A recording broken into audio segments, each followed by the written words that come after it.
4 दिवसानंतर यवत जसं सुरू झालेलं आहे तसंच यवतमधील शाळा देखील सुरू झालेल्या आहेत।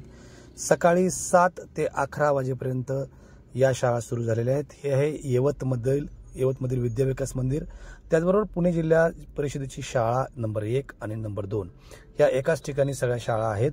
यातील हे आहे हायस्कूल आणि महाविद्यालय। आज सकाळी 7 वाजल्यापासून मुलांची पावलं या शाळेकडे वळाली आणि पुन्हा एकदा मुलांचा किलबिलाट या शाळेत सुरू झाला। गेल्या 4 दिवसापासून शाळा बंद होती आणि तेव्हापासून कधी शाळा सुरू होणार असेही वेध विद्यार्थ्यांना होतेच।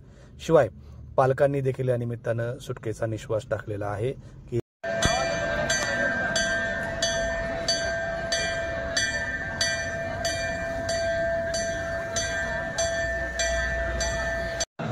सावधानमध्ये येऊन अडचण नको।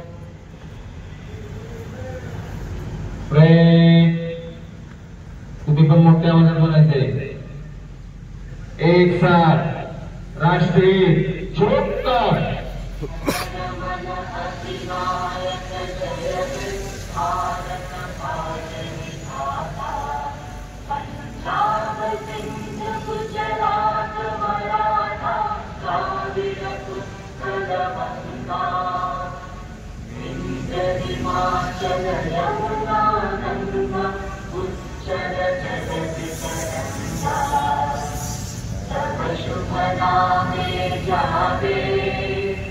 तब शुभ आशीष मांगे राधे